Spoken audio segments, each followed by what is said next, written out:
వార్తలో ఉన్నటువంటి ఒక మాట నేను చదవాలని ఆశపడుతున్నాను. అది చూడండి, యోహాను సువార్త 15వ అధ్యాయము నేను చదువుతూ ఉన్నాను. 8వ వచనం, మీరు బహుగా ఫలించుట వలన నా తండ్రి మహిమపరచబడును, ఇందువలన మీరు నా శిష్యులగుదురు. మరొకసారి చదువుతూ ఉన్నాను. యోహాను సువార్త 15వ అధ్యాయం 8వ వచనం, మీరు బహుగా ఫలించుట వలన నా తండ్రి మహిమపరచబడును, ఇందువలన మీరు నా శిష్యులగుదురు. ప్రియులారా, ఈ 15వ అధ్యాయంలోని సారాంశం అంతటిని కూడా 8వ వచనం దగ్గర తీసుకుని వస్తే అందులో ప్రాముఖ్యంగా 3 విషయాలు కనబడతా ఉన్నాయి. ఒకటి ఫలించడం, రెండవది మహిమపరచబడడం, మూడవది శిష్యులు అవ్వడం. పిల్లరా, ఈ 3 కలుపుకొని మనము కొంత ధ్యానం చేసుకొని అన్వయించుకోవడానికి ఇష్టపడతాం. ఫలించడం, పిల్లరా, ఈ 15వ అధ్యాయంలో 4 రకాలుగా ప్రభువు ఈ ఫలించడానికి గురించి మాట్లాడటం మనం చూస్తాం. ఫలించడం అంటే ఏంటో ముందు దాని భావాన్ని చూద్దాం. ఆ తర్వాత చివరగా ఫలించడంలోని రకాలు చూసి మనము ముగింపులో పడదాం. ఫలించడం అంటే ఏంటి? పిల్లరా, నూతన నిబంధనలో ఫలించడం అనే దానికి ఒక ఇంటర్చేంజబుల్ వర్డ్ అవుతుందన్నమాట. అంటే ఈ ఫలించడానికి బదులుగా ఒక మాట, ఆ మాటకు బదులుగా ఫలించడం అనేది విరివిగా వాడబడ్డం అనేది దేవుని వాక్యంలో చూస్తాం. అపోస్తలుడైనటువంటి పౌలు రాసినటువంటి ఉత్తరాల్లో ఒక ఉత్తరం పూర్తిగా ఒక విషయాన్ని కేటాయించేశాడు. ఆయన సంఘానికి ఉత్తరాలు రాశాడు, మనకు తెలుసు. రోమా సంఘానికి, అలాగే గలతీ సంఘానికి, కొరింథీ సంఘానికి, ఇలాగా సంఘాలకు ఉత్తరం రాశాడు. అలాగే వ్యక్తిగతంగా కూడా ఉత్తరాలు రాశాడు. వ్యక్తిగతంగా రాసిన ఉత్తరాల్లో మరి ఫిలోమోనుకు ఉత్తరం రాశాడు. అలాగే మరి ఈ పౌలు తిమోతికి ఉత్తరాన్ని రాశాడు. అలాగే ఒక ఉత్తరం నేను మీకు చూపించాలనుకుంటున్నటువంటి ఉత్తరం, అదేమో తీతుకు రాసినటువంటిది. ఇందులో ఫలించడానికి గురించి ఏముందో నేను చూపిస్తాను. చూడండి, ఫలించడం అంటే ఏంటో ఇక్కడ అర్థం. అపోస్తలుడైనటువంటి పౌలు యేసు ప్రభు వారు ఫలించడానికి గురించి మాట్లాడుతున్నప్పుడు ఏంటి దాని అర్థం? ఫలించడం అంటే ఏంటి? ఓ ద్రాక్షవల్లి ఫలించడం, లేదా ఒక చెట్టు ఫలించడం, ఓ చెట్టు కాయడం, ఇది ఫలాలని గురించి మనము చూడొచ్చు. హార్టికల్చరల్ ప్యారబుల్ అని అనొచ్చు. హార్టికల్చరల్ వే, లేకపోతే ఒక botanical way of telling the truths.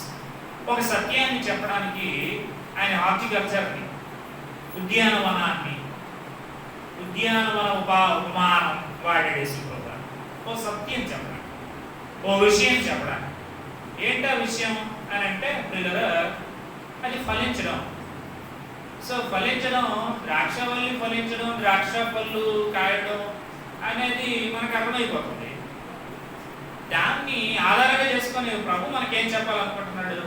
మనం ఎలా ఫలిస్తాం? మనమేమైనా ద్రాక్షవల్లిమా? మనమేమైనా చెట్లుమా? మనమేమైనా కాస్తామా? ఏంటి ఫలించడం అని అంటే, పౌలు ప్రభు చెప్పినటువంటి విషయాన్ని బాగా అర్థం చేసుకున్నప్పుడు తీతుకి ఆ విషయాన్ని రాసింది. చూడండి, తీతుకు రాయబడినటువంటి ఉత్తరంలో 3 అధ్యాయాలు ఉన్నాయి. 3 అధ్యాయాల్లో నేను చూపిస్తూ ఉన్నాను. 14వ వచనం, మనవారును నిష్ఫలులు కాకుండా నిమిత్తము అవసరమును బట్టి సమయోచితంగా సక్రియలను శ్రద్ధగా చేయుటకు నేర్చుకోవాలను. చూసారు ప్రియులారా, ఈ 3వ అధ్యాయము 14వ వచనంలో మనకు కనబడుతుంది ఏంటి? నిష్ఫలులు, ఫలము అనేటువంటి మాట, ఫ్రూట్ఫుల్ అనేటువంటి మాట.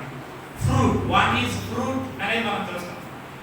వాట్ ఈజ్ ఫ్రూట్ అని అంటే అక్కడ ఉంది గుడ్ వర్క్స్, సత్క్రియలు. సో ఫలములు అని అంటే అర్థం ఏంటంటే సత్క్రియలు. సత్క్రియలకు బదులుగా ఫలములని, ఫలములకు బదులుగా సత్క్రియలని వాడబడ్డం అనేది నూతన నిబంధన రాతప్రతుల్లో మనకు కనబడేటువంటి విషయం. ఫలం ఫలించడం అంటే ఏంటి? సత్క్రియలు ఫలించడం అన్నమాట. ఫలించడం అంటే సత్క్రియలు చేయడం అని మనం బాగా అర్థం చేసుకోవాలి. పిల్లరా, మనల్ని యేసుక్రీస్తు వారు రక్షించుకున్నారు. మనందరికి బాగా తెలిసిన విషయం. రక్షించుకున్నటువంటి యేసుక్రీస్తు వారు ఏంటి, ఏ ఉద్దేశంతో మనల్ని రక్షించుకున్నారు, ఎందుకోసం రక్షించుకున్నారు అన్నది మరలా మనము ఎఫెసీయులకు రాసినటువంటి పత్రికలో చూస్తాం. ఎందుకోసం ఆయన మనల్ని రక్షించుకున్నారు అని అంటే ప్రియులారా, చూడండి, నేను చదువుతూ ఉన్నాను ఎఫెసీయులకు రాసిన పత్రిక 2వ అధ్యాయము 10వ వచనం. ఎఫెసీయులకు రాసిన పత్రిక 2వ అధ్యాయం 10వ వచనం. మరియు వాటి యందు మనము నడుచుకొనవలెనని దేవుడు ముందుగా సిద్ధపరిచిన సత్క్రియలు చేయుటకే మనం క్రీస్తు యేసునందు సృష్టింపబడిన వారమై ఆయన చేసిన పని అయిన సత్క్రియలు చేయడం కోసం దేవుడు ముందుగా సిద్ధపరిచాడు. వాటి యందు మనం నడుచుకోవాలి, సత్క్రియలు చేయడంలో నడుచుకోవాలి. అందుకోసం యేసుక్రీస్తు వారు మనం సృష్టించిన ఆ వారమే ఉన్నాం, ఆయన చేసిన పని అయి ఉన్నాం. సత్క్రియలు చేయడం కోసం మనం రక్షించాడు. ఇక్కడ ఒక విషయం మనం జ్ఞాపకం చేసుకోవాలి. సత్క్రియలు చేస్తే రక్షించబడలేదు మనం. మన నీతి క్రియలు, మన సత్క్రియలు అవి మురికి గొడవలు అని మన దేవుడు వాక్యంలో చూస్తాం. అంటే మనం సత్క్రియల వల్ల మనం రక్షించబడం, మన మంచి పనుల వల్ల, మన నీతి కార్యాల వల్ల మనం రక్షించబడం. కానీ రక్షించబడిన తర్వాత, ప్రభులోకి వచ్చిన తర్వాత, ప్రభు బిడ్డలమైన తర్వాత, వారి మనసు పశ్చాత్తాపం పొందినటువంటి వాళ్ళమై దేవుడి బిడ్డలమైన తర్వాత, రక్షించబడిన తర్వాత మాటలు చెప్పాలంటే ఖచ్చితంగా మనము సత్క్రియలు చేయాలి, గుడ్ వర్క్స్ చేయాలి. పిల్లరా, కొండ మీద ప్రసంగం ప్రభు చేస్తూ ఉన్నప్పుడు ఏమన్నాడంటే, నీతి క్రియలు లోపల ఉంటే బయటికేమో సత్క్రియలు వస్తాయి అని. చూడండి, కొండ మీద ప్రసంగంలో ప్రభు యేసయ్య ఎంత బాగా ఆ విషయం చెప్పారు అంటే, రక్షించబడినటువంటి వారు చేసేటువంటి క్రియలు, నీతి క్రియలు అవి బయటికి కనబడకూడదు. కానీ రక్షించబడిన తర్వాత బయటికి చేసేటువంటి సత్క్రియలు మాత్రం బయటికి కనబడాలి. కొండ మీది ప్రసంగంలో మత్తయి సువార్తలోనే ఉంటుంది ఆ ప్రసంగం రాయబడి. చూడండి, మనము 5వ అధ్యాయంలో ఒక వచనాన్ని, అలాగే 6వ అధ్యాయంలో ఒక వచనాన్ని చాలా నేరుగా తేటగా చూస్తాం. చదువుతూ ఉన్నాను. 5వ అధ్యాయంలో 16వ వచనం. మనుష్యులు మీ సత్క్రియలను చూచి పరలోకమందున్న మీ తండ్రిని మహిమపరచునట్లు వారి ఎదుట మీ వెలుగు ప్రకాశింపనీయుడి. సత్క్రియలు అన్నమాట, సత్క్రియలు, గుడ్ వర్క్స్. పిల్లలు మనుషులకి కనబడాలి, మనుషులకి మన యొక్క సత్క్రియలు కనబడాలి. కానీ పిల్లరా, అదే కొండ మీద ప్రసంగంలో 6వ అధ్యాయంలో ఏమన్నాడో చూడండి, మొదటి వచనంలో, మనుషులకు కనబడవలనని వారి ఎదుట మీ నీతి కార్యం చేయకుండా జాగ్రత్త పడి. పిల్లరా, సత్క్రియలు మనుషులకు కనబడాలి, నీతి క్రియలు మనుషులకు కనబడకూడదు. సత్క్రియల వల్ల రెండో విషయం అక్కడ ఉంది పిల్లలు, ఏంటంటే అవి మనుషులకి కనబడాలి, కానీ దేవునికి మేము రావాలి. ఏమన్నాడు ఆ 5వ అధ్యాయంలో మన మీద ప్రసంగం 16వ వచనంలో, మీ తండ్రిని, పరలోకమందున్న మీ తండ్రిని, మీ సత్క్రియలు చూచి మీ పరలోకమందున్న మీ తండ్రిని మేము పరిచయేటట్టుగా మీరు మనుషుల ఎదుట వాటిని ప్రదర్శించాలి. సత్క్రియలు మనుషుల ఎదుట చేస్తాం. మన సత్క్రియల వల్ల మన తండ్రి అయినటువంటి దేవునికి, పరలోకమందున్న తండ్రికి మహిమ రావాలి. కూడా ఏమంటున్నాడంటే శిష్యులతో, శిష్యులారా మీరు నా శిష్యులు అనబడతారు. ఎక్కడ? యోహాను సువార్త 15వ అధ్యాయం 8వ వచనంలో, నా తండ్రికి మహిమ రావాలి. మీరు ఫలిస్తే ఏమవుతుందట? తండ్రికి మహిమ రావాలి అనడలేదా? పరలోకమందున్న నా తండ్రి మహిమ పరచబడాలి, దేవుడికి మహిమ వచ్చేటట్టుగా మన యొక్క సత్క్రియలు ఉండాలి. పిల్లరా, అదే ఫలించడం అంటే. పిల్లరా, మనుషులకి కనబడకుండా దేవుడికే కనబడేటట్టుగా ఉండవలసినవి ఏవి అని అంటే అవి నీతి కార్యాలు. ఆ నీతి కార్యాలు మనుషుల ముందు మీరు చేసి మీరు దేవుని మహిమ దొంగిలించకుండా మీకు మీరు ప్రతిఫలం తెచ్చుకునే వారుగా ఉండకండి అని కొన్ని విషయాలు చెప్పాడు. ఏవి నీతి కార్యాలు చూపిస్తాను చూడండి. రండి 9 ప్రసంగం దగ్గరికి. 6వ అధ్యాయంలో నేను చూపిస్తూ ఉన్నాను చూడండి ప్రియులారా. 6వ అధ్యాయంలో నేను చూపిస్తూ ఉన్నాను చూడండి. 2వ వచనం. 6వ అధ్యాయం 2వ వచనం. కావున నీవు ధర్మం చేయనప్పుడు మనుషుల వలన ఘనత పొందవలనని వేషధారులు సమాజ మందిరంలోను వీధుల్లోను చేయులో నీ ముందర బోర ఊరేపవద్దు. వారు తమ ఫలం పొంది ఉన్నారని నిశ్చయముగా మీతో చెప్పుచున్నాను. నీవైతే ధర్మం చేయనప్పుడు నీ ధర్మం రాసి ఉన్నాడు నిమిత్తం నీ కుడి చేయి చేయనట్టు నీ ఎడమ చేయి తెలియకుండా ఉండవలను. అట్లయితే రహస్యమందు చూసి నీ తండ్రి నీకు ప్రతిపాదించను. ధర్మం చేయడం అనేది నీటి కార్యం. ప్రియులారా మరలా చూడండి 5వ వచనంలో, మీరు ప్రార్థన చేయనప్పుడు వేషధారులలో ఉండవద్దు, మనుషులకు కనబడవలనని. ప్రార్థన చేస్తే దేవుడికి వినబడాలని చేయాలి. ధర్మం చేస్తే దేవుడికి కనబడాలని చేయాలి. ప్రియులారా ఆ విషయం మరలా కుడిగిస్తూ ఏమంటున్నాడో చూడండి 16వ వచనంలో. 6వ అధ్యాయం 9 ప్రసంగం మత్తయి సువార్త 16వ వచనం. మీరు ఉపవాసం చేయనప్పుడు వేషధారుల వలె దుఃఖముఖులై ఉండకుడి. ఉపవాసం అది మనుషులకు కనబడవలనని చేయకూడదు. ఏం చేస్తారంటే వాళ్ళు మనుషులకు కనబడవలనని 17వ వచనంలో కూడా అంటారు. మనుషులకు కనబడాలని ధర్మం, మనుషులకు కనబడాలని ఉపవాసం, మనుషులకు కనబడాలని ప్రార్థన చేయకూడదు. అంటే ధర్మము, ప్రార్థన, ఉపవాసము అవి నీతి కార్యాలు. అవి దేవుడికే కనబడాలి. ప్రతిఫలం దేవుడే ఇస్తాడు. ఉపవాసం చేసేటప్పుడు మనుషులకు కనబడక్కర్లేదు. నువ్వు ధర్మం చేసేటప్పుడు మనుషులకు కనబడక్కర్లేదు. నువ్వు ప్రార్థన చేసేటప్పుడు అంటే ఏ ప్రార్థన?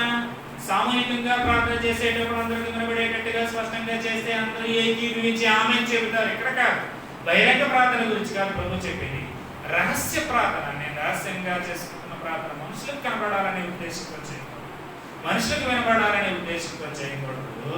ఇక్కడ ఆపోజిట్ గ్రూప్ ఉన్నారు. వారు వేషధారులు, వారు శాస్త్రులు, అంటే స్వార్థులు ముందుకెళ్ళి చూస్తాం. వారు పరిసయ్యులు, వారు మనుషులకు కనబడాలని నీతి కార్యాలు చేస్తారు. కాబట్టి దేవుడికి కనబడాలి, దేవుడికి వినబడాలి అని మనము నీతి కార్యాలు చేయాలి అని ఇక్కడ ప్రభు చాలా స్పష్టంగా చెప్పాడు. లేకపోతే ఫలించడం గురించి తీతు పత్రికలో ఏమని రాశాడో చూపిస్తూ ఉన్నాను చూడండి. తీతు పత్రిక 3వ అధ్యాయము 14వ వచనం. నిష్ఫలులు, ఫలము ఏంటది? సక్రియలు. ప్రియులారా సక్రియలు, ఈ సక్రియలు ఎలా చేయాలంట? శ్రద్ధగా చేయుటకు నేర్చుకొనవలెను. సక్రియలు ఎలా చేయాలండి? శ్రద్ధగా చేయడం నేర్చుకోవాలి. నేర్చుకోవడం ఒకటి కనబడుతుంది ప్రియులారా. సక్రియ చేయడం నేర్చుకోవాలి. ఏది సక్రియ, ఏది దుష్క్రియ అనేది తెలుసుకోవాలి, నేర్చుకోవాలి. ప్రియులారా నేర్చుకోవాల్సిన విషయం ఇది. నేర్చుకోవాల్సిన విషయంగా ఉంది. అదే సమయంలో శ్రద్ధగా చేయాలి. ఇంట్రెస్ట్ ఉండాలి. గుడ్ వర్క్స్ చేయడానికి ఇంట్రెస్ట్ ఉండాలి. ఏమి దుష్క్రియగా చెప్పగలేదు. ముందుకెళ్ళాక ఇందులో కూడా కనబడుతుంది. చాలా వెటకారంగా మాట్లాడుతున్నట్టుగా ఉంటుంది, చాలా హెచ్చరిస్తున్నట్టుగా మాట్లాడుతున్నట్టు ఉంటుంది. వారి సంగతి మాట్లాడతాడు అన్నమాట, దుష్క్రియలు చేసేటువంటి వారి సంగతి. అయితే మనకు విడవలసి చెప్పాలంటారా? ఏమి దుష్క్రియలో మనకు తెలియవా? తెలుసు కదా. కాబట్టి మనకి ఏం లేదనంటే శ్రద్ధ లేదు, నేర్చుకోవడం లేదు నమ్మవా, అలాగే శ్రద్ధ లేదు. లేకపోతే శ్రద్ధ లేదు నమ్మవా, నేర్చుకోవడం లేదు నమ్మచ్చు. సక్రియలు శ్రద్ధగా చేయడానికి నేర్చుకున్నవాళ్ళను. ప్రియులారా నేను ఒక విషయం మీకు జ్ఞాపకం చేయాలనుకుంటున్నాను. దేవుడు అంటే మంచివాడు. ఆ మంచి దేవుని యొక్క బిడలను చెడ్డ బిడలు ఎలా ఉండగలుగుతాం? మంచి దేవుని బిడలో మనం ఎలా ఉండాలి? మంచిగా. పిల్లరా ఫలము అని అనేటప్పుడు అపోస్తలుడైనటువంటి పౌలు గలతీయుల పత్రం రాస్తూ 5వ అధ్యాయం 22వ వచనంలో ఏమంటాడు? ఆత్మఫలము, ఫ్రూట్ ఆఫ్ స్పిరిట్. ఆత్మఫలము అందులో ఏముంటది? అందులో 9 ఉంటాయి. 9లో ఒకటేంటో తెలుసా? మంచితనము. దేవుడు మంచివాడు, ఆయన పిల్లలు మనం మంచిగా వాడతాం విరిగా ఈ మాట. మంచోడమ్మా, ఈ అబ్బాయి చాలా మంచోడు, పాస్టర్ గారు చాలా మంచోడు, ఈ అమ్మాయి చాలా మంచిది.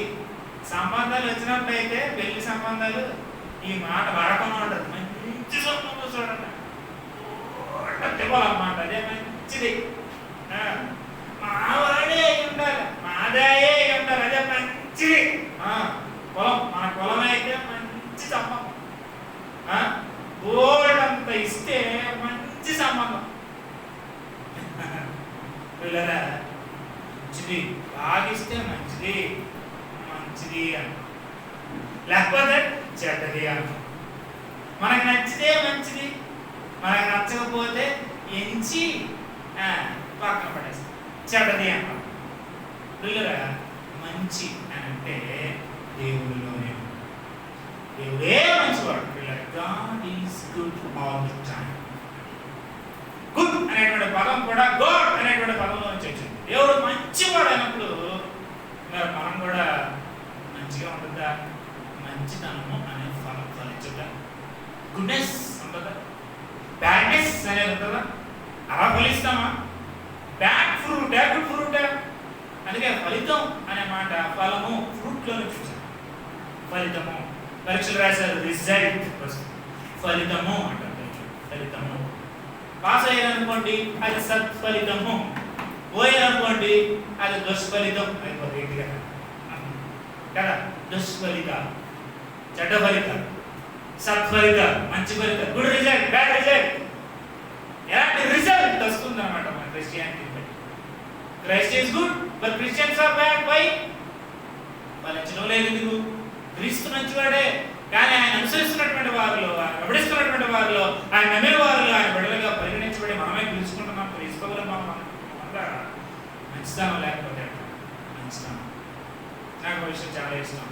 మోషే అడుగుతాడు, నీ మహిమను కనపరచవా అని అంటే దేవుడు అంటాడు, నా మంచితనం అంటే నేను కనపరచాను. ఐ షో మై గుడ్నెస్, నేను నా మంచితనాన్ని నీకు కనపరచాను. మంచితనం ఉంటాం. ఎవరు నమ్ముతున్నాం మనం? మంచి దేవుడు నమ్ముతున్నాం. మరి మంచిదని ఏ ప్రభువు నమ్ముకుంటున్నామో ఆ ప్రభు బిడ్డలు తగ్గట్టుగా మంచితనం లేదు. చెడతనం ఉంటే దేవుడికి మహిమలా వస్తుంది. మీరు బహుగా ఫలిస్తే ఆ తండ్రికి మహిమ వస్తుంది.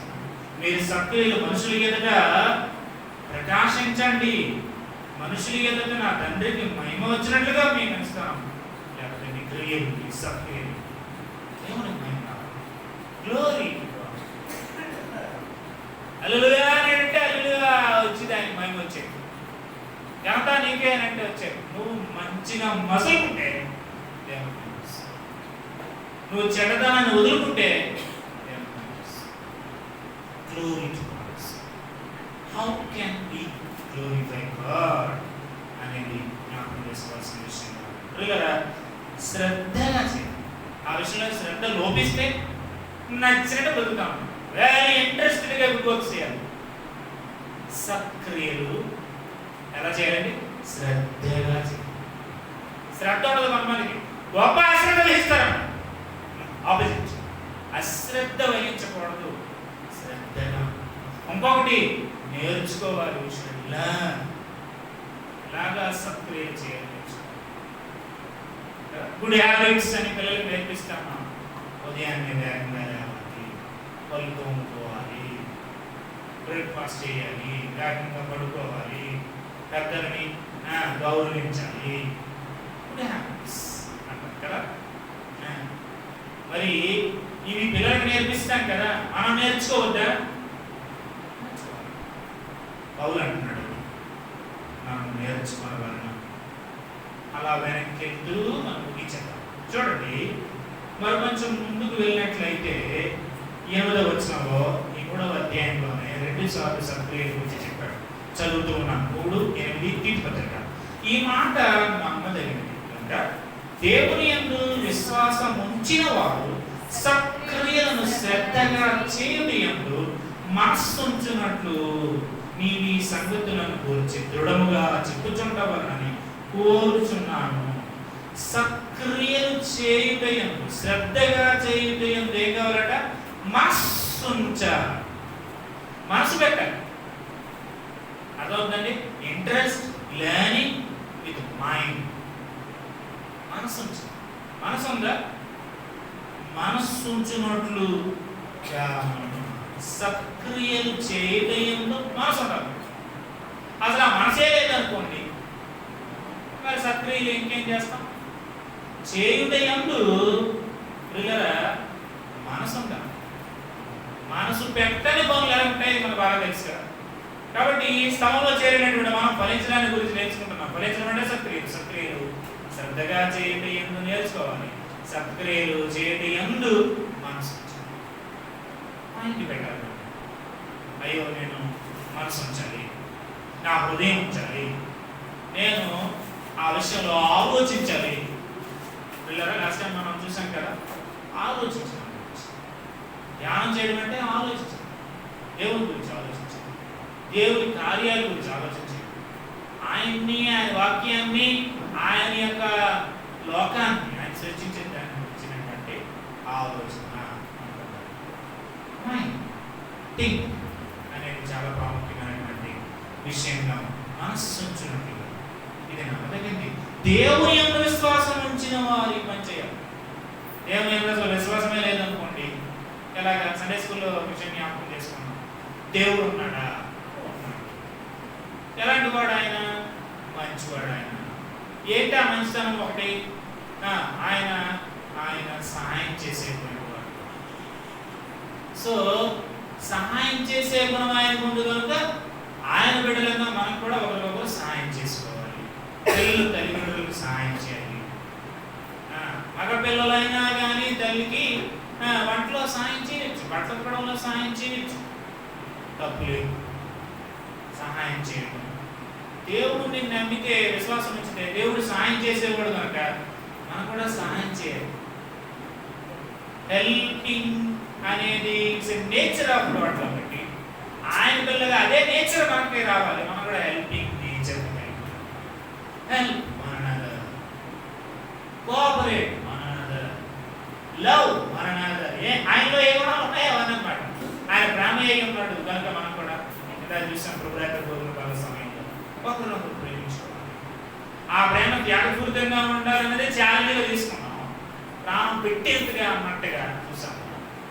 సో ప్రేమ ఆయన లక్షణం కనుక మనం కూడా అది అలవర్చుకోవాలి. దానికోసం మైండ్ పెట్టాలి, ఆలోచన చేయాలి.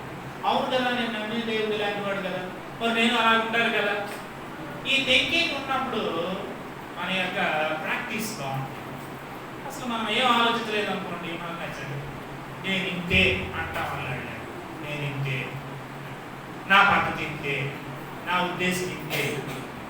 పిల్లరా మాటలు చెప్పాలి అంటే ఇన్నర్ క్యారెక్టర్ ఒక ఫ్రూట్ అన్నమాట. Your inner character is the fruit. అది అలా ఫలించాలి. ఇన్వర్డ్ ఫ్రూట్ అన్నమాట. 5వ అధ్యాయం 22వ వచనంలో ఉన్నటువంటి మాట గలతీ పత్రికలో ఆత్మ ఫలం ఏదనగా చెప్పండి. నెంబర్ 1 ప్రేమ. చూసారా? మీరు గ్రీక్ భాషలో చూస్తే పిల్లరా ప్రేమ అని ఒకటే ఉంది. ఆత్మఫలము ప్రేమ ఉందంటే ఆ ప్రేమలోనే మిగిలిన 8 ఉన్నాయి.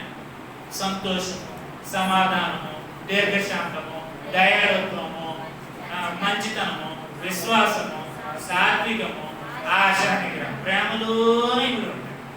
ఆత్మ దేవుని చేత నింపబడిన వాళ్ళం కదా. ఆ ఫలం ఉంటే, ఫ్రూట్ ఉంటే ఇవన్నీ కూడా మంచితనం చూసారు కదా. అలాగే ప్రేమ, దేవుల్లో ప్రేమ ఉంది, ఆ ప్రేమలో కూడా ఆ ప్రేమ ఉంది. ఆ ప్రేమ కుమ్మరించబడతాం కనుక రామపత్రిక 5వ అధ్యాయం 5వ వచనంలో ఏమంటే దేవుని ఆత్మచేత మన హృదయంలో ప్రేమ కుమ్మరించబడింది. కుమ్మరించబడిన ప్రేమ చేత మనం వ్యవహరిస్తాం. ఎలా ప్రేమిస్తాము? వారిని ప్రేమించే తీర్మానం, వారిని ప్రేమించే తీర్మానం దేవుని ప్రేమిస్తాము. ఆ రిఫ్లెక్షన్ పడుతుంది. God is love and is child. Love one another. ప్రేమ లేకపోతే అసలు క్రైస్తవమే లేదు. మనం పూజిస్తున్నది ప్రేమస్వరూపి అనేటువంటి దేవుడు.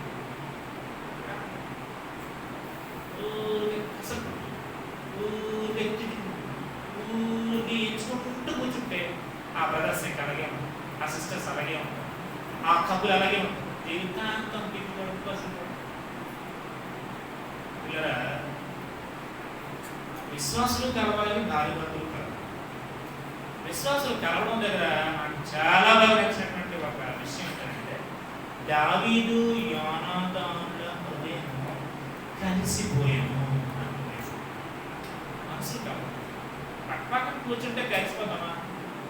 స్కూల్కి వెళ్ళిన వాళ్ళ మనసులన్నీ కలిసిపోతారే. యూనిఫామ్ వేసుకుంటే యూనిఫార్మిటీ ఈజ్ నాట్ యూనిటీ.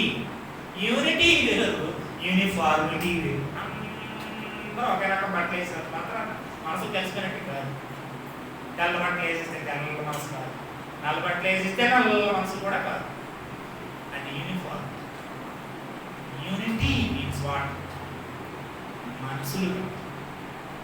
పిల్లరా, భార్య భర్తలు కలుసుకోవడం మనకు తెలుసు. మనసులు కలిసాయా? శరీరాలు కావడం, మనసులు కలిసాయా?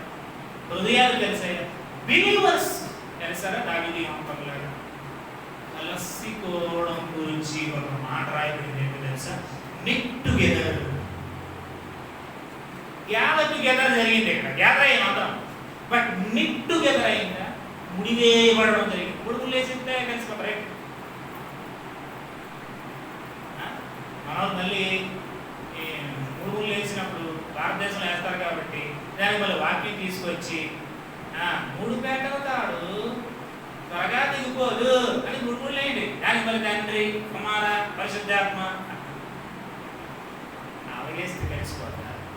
ఇంకా అసలు అక్కడే ఆ వాక్యం దగ్గరికే వెళ్తే త్వరగా దిగిపోదు పోతారన్నమాట. త్వరగా తెగదు. 3 పేటల తాడు త్వరగా తెగదు అంటే దిగిపోద్దా? దిగిపోతుంది. త్వరగా దిగిపో అవకాశం. తాళ్ళు దిగిపోతాయి. ఆ తాడు దిగిపోతామో ఎవరో పోయినట్టు ఈ తాడు కంప అంటే మో అలా తిట్టకూడదు. పిల్లల మనసులు కావడం, దాన్ని జూలియస్ గారు భలే జ్ఞాపకం చేశారు. గ్రీక్ భాషలో ఉంది. అది ఒక పేపరు అంటుకుంటే 2 పేపర్లు అంటిస్తే అక్కడ బొమ్మ గ్రీక్ భాషలో అదే ఉంది. 2 పేపర్లు ఇలా అంటిస్తే రెండింటిని విడదీయడం కాస్త చేపు. అంటుకోవడం అనే మాట. మనసులు అంటుకున్నాయా? పక్క నీళ్ళు ఉన్నాయి కదా, ఇల్లే పక్క ఉన్నాయి. మనసులో చాలా కుర్చీలు పక్క ఉన్నాయి కదా, మనసులు మైళ్ళు దూరం ఉన్నాయి కదా. నేనే గంటలో మంచి మాట నాకు జ్ఞాపకం వస్తుంది. మన మధ్యలో ఎడము కలదు, దగ్గరగా శత్రువు చెప్తున్నాడు. ఇంకా దూరంగా ఉంటామా? దేవుడు వెళ్ళి కలుస్తున్నామా? పరలోకంలో నీకో కుర్చీ, అల్ప కుర్చీ, నీకో గది, అల్ప గది, నీకో ఇల్లు, అల్ప గది ఉంటుంది అనుకుంటుందా? బ్రాహ్మణ క్రైస్తవుడికి ఒక గది, క్రైస్తవ పాస్టర్కి ఒక గది ఉందా? అందరూ తెలుసుకోలే. ఎక్కడ మాత్రం కాలేం. అలాగొచ్చి అలా వెళ్ళిపోతాం. ఊర్లోకి వచ్చి వెళ్ళిపోయిన రకం ఒక రకం అయితే, వీధిలోకి వచ్చి వెళ్ళిపోయిన రకం ఒక రకం అయితే, విశ్వాసమైతే అదే విశ్వాసమైన ఆయన ముందు వెళ్ళిపోతున్నా కలగకపోవడం ఒక రకం అయితే, రకరకాల క్రైస్తవులు ఉంటే దేవుడు ఎంత బాధపడతాడు. మహిమ ఎప్పుడు వస్తుంది? తెలుసుకోవాలి.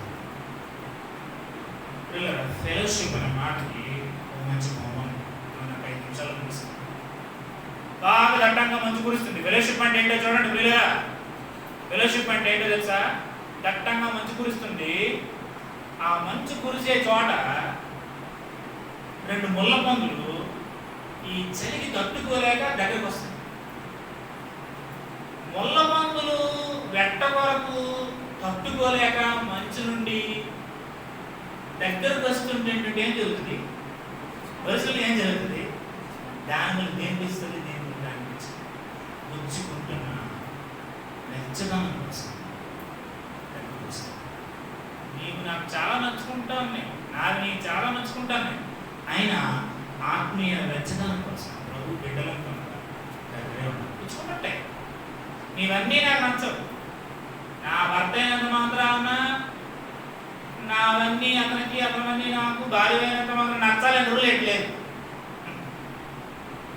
ఒకరి అభిరుచులు వేరు, ఒకరి రుచులు వేరు, ఒకరి అభిప్రాయాలు వేరు, ఇంకో అభిప్రాయాలు వేరు, వేరు వేరు. అసలు నిర్మాణమే, స్త్రీ నిర్మాణం వేరు, పురుషుడి నిర్మాణం వేరు. 100% ఏ బిలీవరు, ఏ భార్య, ఏ భర్త, ఏ బిడ్డ, మన బిడ్డలే అయినా అన్నీ మన నాయకులు నచ్చం చెప్పలేని, వాళ్ళవన్నీ కూడా మనకు నచ్చం. పెద్దవాళ్ళ కనుక చెప్తాం, బాగా పెద్దలు అయిన తర్వాత మనం చెప్పలేము. కూర్చుని ఉండాలి, ఇక్కడ ముసలైపోతాం, అప్పుడు మాట్లాడలేదు. ముసలైనా కొంతమంది చాలా రుసరుసలు ఆడుతూ ఉంటారు, అది వేరనుకోండి. నాలుగు మంది తగ్గిపోతుంది.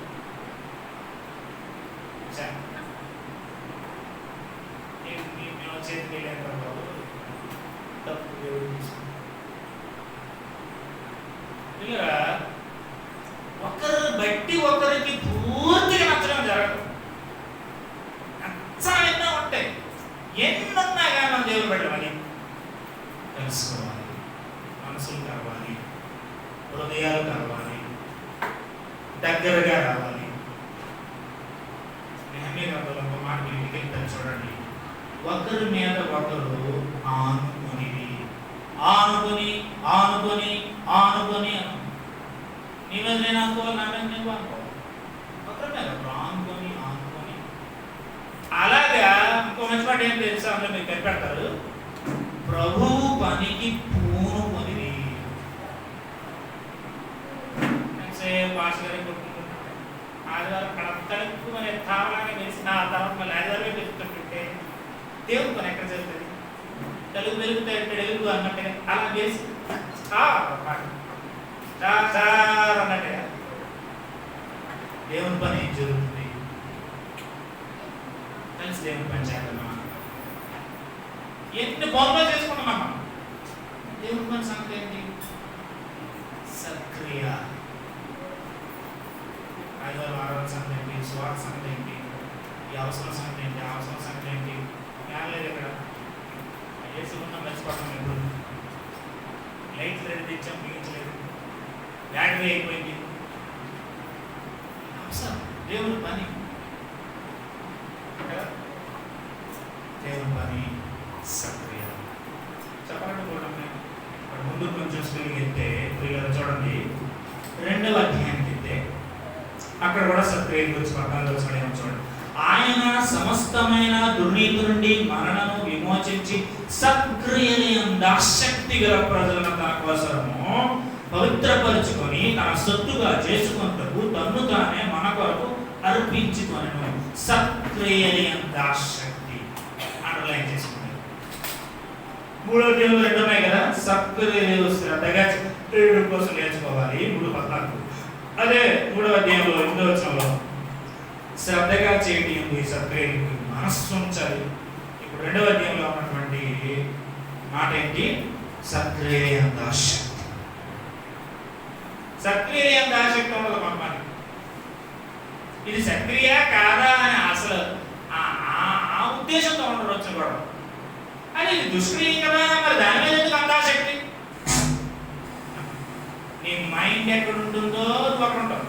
అందుకే మనసు ఉంచు, సక్రియమైన మనసు ఉంచు కదా. అలాగే ఇక్కడ ఏముంది? ఆసక్తి. నీ యొక్క శ్రద్ధాశక్తులు అనేటువంటి మాట చాలా ప్రాముఖ్యమైన మాట.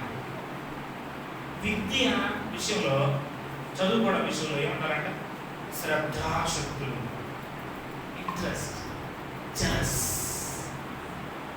నేను ఎక్కడ విషయం మీకు జ్ఞాపకం చేయను, త్వరగా వెళ్ళాలి, బట్ దానికి వేగం దేవుడు ఏం మాట్లాడుకుంటాడు తెలియదు. పిల్లరా, దేవాలయానికి యేసుక్రీస్తు ఎలా వెళ్ళేసరికి అక్కడ ఏం జరిగిందో తెలుసా? ఆసక్తి గురించి మాట్లాడుతున్నాను. దేవాలయంలోకి ఇలా వెళ్ళగానే అక్కడ వ్యాపారం జరిగేసరికి చాలా కోపం వచ్చేసింది ప్రభువుకి. అక్కడ పశువులు సంత పెట్టేశారు, పరిశుద్ధ ఆలయంలో పశువులు తోలేశాడు, బాలలో పెట్టారు, అక్కడ క్రయ విక్రయాలు జరుగుతున్నాయి, ఆ బాలలో పడేశాడు. కోపం వచ్చేసింది. ఈ విషయాన్ని రాస్తూ సువార్తికుడు ఏమంటాడంటే, నూతన నిబంధన రచయిత, నీ ఇంటిని గురించిన ఆసక్తి నన్ను భక్షించుచున్నది అని ప్రభు కోసం రాయబడిన మాట నెరవేర్చి చూడండి. యేసుక్రీస్తు వారికి దేవుని ఇల్లు అంటే గొప్ప ఆసక్తి. Jealous for God's temple. Jealousness ఉందా? ఆసక్తి. ఆలయం అంటే ఆసక్తి ఉందా? యేసుక్రీస్తు వారికి is very jealous for God's temple. ఆలయం అంటే ఆసక్తి యేసుక్రీస్తు వారికి. వీళ్ళరా దావీదు గురించి ఆ మాట రాయబడింది, నీ ఇంటిని గురించిన ఆసక్తి అని దావీదు పలికాడు. ఆయనకు కూడా ఉంది. ఆలయం ఇలాగా ప్రతిష్ఠ రాబోతుంది కదా, అదేం జ్ఞాపకం చేసుకుంటున్నాం మనం.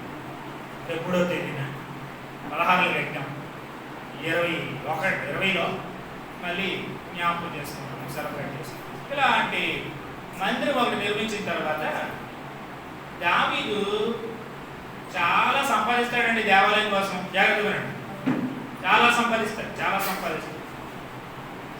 చాలా వెండి, అలాగే బంగారము, గలగల రాళ్ళు, దేవదాలు, బ్రాన్లు, ఇలాగ చాలా కలప, చాలా విలువైనటువంటి వస్తువులన్నీ దేవాలయ నిర్మాణం కోసం సమకూర్చిన తర్వాత, నేను సంపాదించింది దేవాలయం కోసం సంపాదించాను అంటాడు. చూడండి, దేవాలయం కోసం ఎవరైనా సంపాదిస్తారా?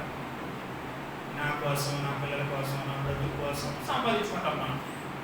ఎవరైనా దేవుని ఆలయం కోసం సంపాదిస్తారా?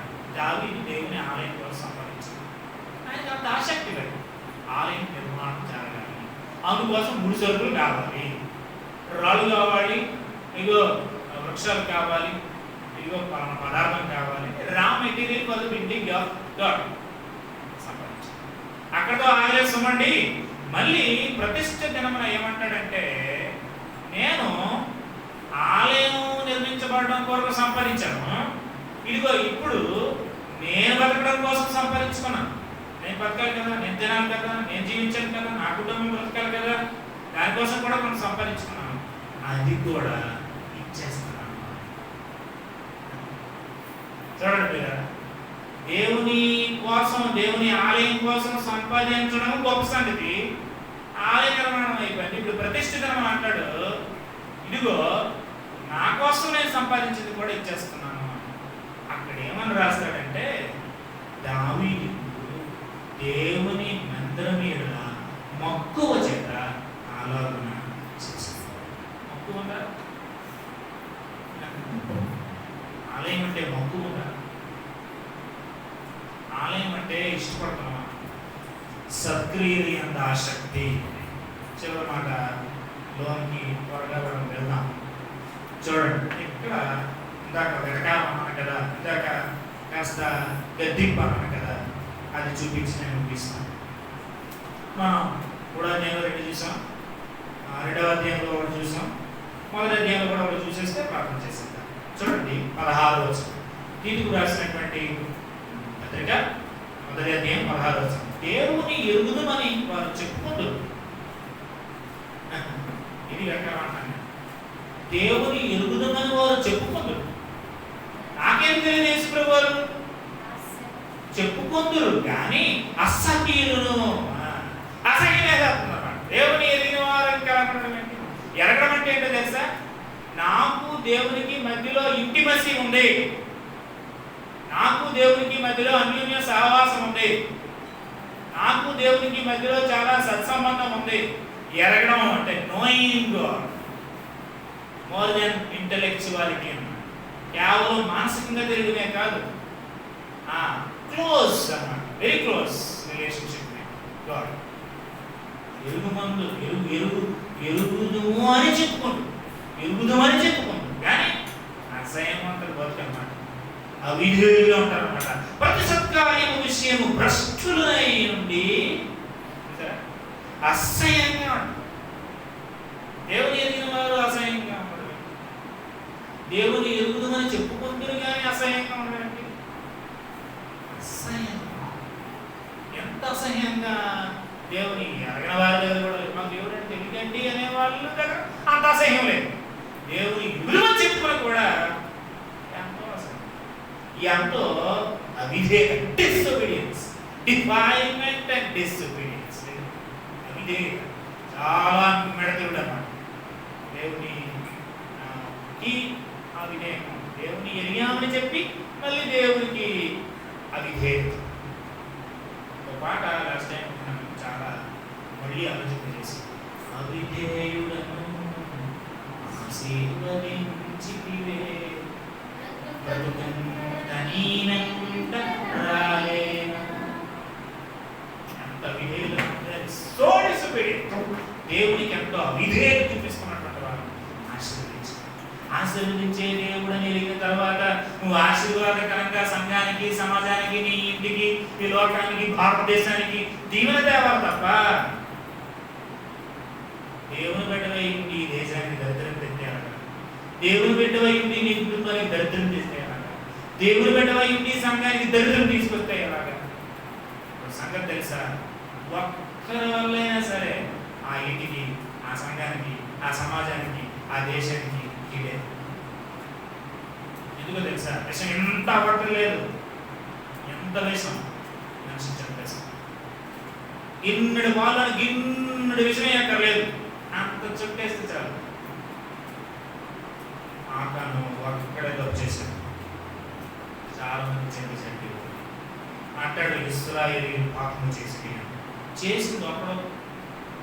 ఇశ్రాయేలీయులు అందరిని కలిపేస్తాం ఏంటి ప్రభా అని యోషువ చేస్తాడు కదా ప్రార్థన, నెత్తి నోరు కొట్టుకొని. అప్పుడు యోషువకి అర్థమైంది ఏంటంటే sin has a corporate dimension. అది సింగులర్ కాదు, అది ప్లూరల్. నేను పాపం చేస్తే నా ఇంటికి నష్టం, నా ఒక్కడికే కాదు. నేను పాపం చేస్తే నా సంఘానికి నష్టం, నేను పాపం చేస్తే నా ఒక్కడికే నష్టం కాదు, నేను నడిపిస్తున్న నా ఇంటికి, నేను నడిపిస్తున్న నా సంఘానికి, నేను నడుస్తున్న వీరికి, నేను దేనికి చెందిన దానమో, దేనికి చెందిన వాడనో ఆ సమాజం అంతటికి కూడా నష్టం, కష్టం, కీడు, పంపు తీసుకొచ్చిన మనం మీటింగ్ రెండుసార్లు పెట్టాం. ఒకసారి డాక్టర్ డిఎస్విఎస్ కుమార్ గారు దివ్య బంధువైపోతున్నారు ఇప్పుడు మనకి. ఆయన వాక్యం చెబుతా అన్నారు, పాత నిబంధనలో పాపంతో పరిగణించబడద్దు అన్నాడు. ఎగటా రాడకు పాపంతో. మేము దాన్ని స్కిట్గా వేసేవాళ్ళం. ఎలాగో తెలుసా, ఇదిగో పాము చుట్టుకుంటుంది అని నేను హలో అంటే చుట్టుకుంటుంది ఈ పాము, చలో అంటే ఈ పాము నన్ను వదిలేస్తుంది అని నాటికేస్తామన్నమాట. ఒక పాము లాంటి దోడ పడుతుంది, హలో అంటే ఆ పాము చుట్టుకుంటాం. ఇలాంటి ప్రదర్శన పాము తీసుకొచ్చేవాళ్ళు కూడా చేస్తాం. అదే మేము స్కిప్ చేసేవాళ్ళు పాపానికి సంబంధించిన నాటి లఘునాటి. హలో అంటే ఆ పాము ఇలా, చలో అని అంటే ఆ పాము అలా వదిలేస్తాం.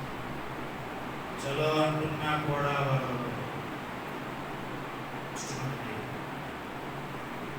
ఓ అన్నా కూడా పోదు. ఎందుకు? దాన్ని ఎగటలేదు. ఎగటానికి సగటానికి సిగరెట్ మొదలెట్టు. మా పాస్టర్ గారు వాడేవారు, గుడిగా రాసింది అది. సరదాగానే మొదలెట్టు, చివరికి సిగపోటు. సిగరెట్టు సరదాగానే మొదలెట్టు, కానీ చివరికి సిగ్గు. అది సిగ్గు. రాసిన పుస్తకం నాకు గుర్తుంది. తాగితే తప్పేముంది? సినిమా చూసి సిగ్గుచేట, పొగత్రాగుడు పొరపడ అని నువ్వు టైటిల్స్ రాశాడు. పొగత్రాగుడు పొరపడ, సినిమా చూసి సిగ్గుచేట, తాగితే తప్పేముంది? ఇది మనుషులు ఏం కావాలి వేస్తుందా? దేవుని ఎరిగిన దానవు, దేవుని ఎరిగిన వాడు, లోపల కొన్ని లోపల క్యారెక్టర్ ప్రేమ, సంతోషం, సమాధానం, దేవశాంతం, దయలోకం, మంచితనం, విశ్వాసం, సాత్వికం, శరీరం. ఇన్నర్ క్యారెక్టర్ అనే ఫ్రూట్ రావట్లేదు. అది నా ముగింపు. Inner fruit. అవుటర్ ఫ్రూట్ ఏమో దేవుని పనిచేయదు. మందిరం అన్నా ముక్కు లేదు, సేవ అన్నా సంతోషం లేదు, సువార్త అన్నా మనసు లేదు, పైసా దేవునికి ముందుకు రావు, అమావాస్య, పౌర్ణమి అన్నట్టుగా 3 పండుగలేండి మనం. క్రిస్మస్ నాడు ఒక గెలుపు, న్యూ ఇయర్ నాడు ఒక గెలుపు, ఈస్టర్ రోజు ఒక గెలుపు, మహాయిత 4 అంతేనా పదికు. Good Friday, Easter, first, Christmas. ఒకసారి మనం దేవుడు మాట్లాడతారు. మీకైతే 3 పండుగలండి, మాకు ఒకటే క్రిస్మస్ 25. ఏమి రోజు పండుగ, రోజు ప్రభు నీతో ఉంటే, యేసయ్య నాతో ఉంటే రోజు పండుగ, యేసయ్య నాలో ఉంటే రోజు పండుగ. ఏముందంటే అక్కడ చూడమాట, ప్రతి సత్కార్యము విషయము భ్రష్టులైంది తమ క్రియల వలన ఆయనను ఎరగమన్నట్టున్నారు.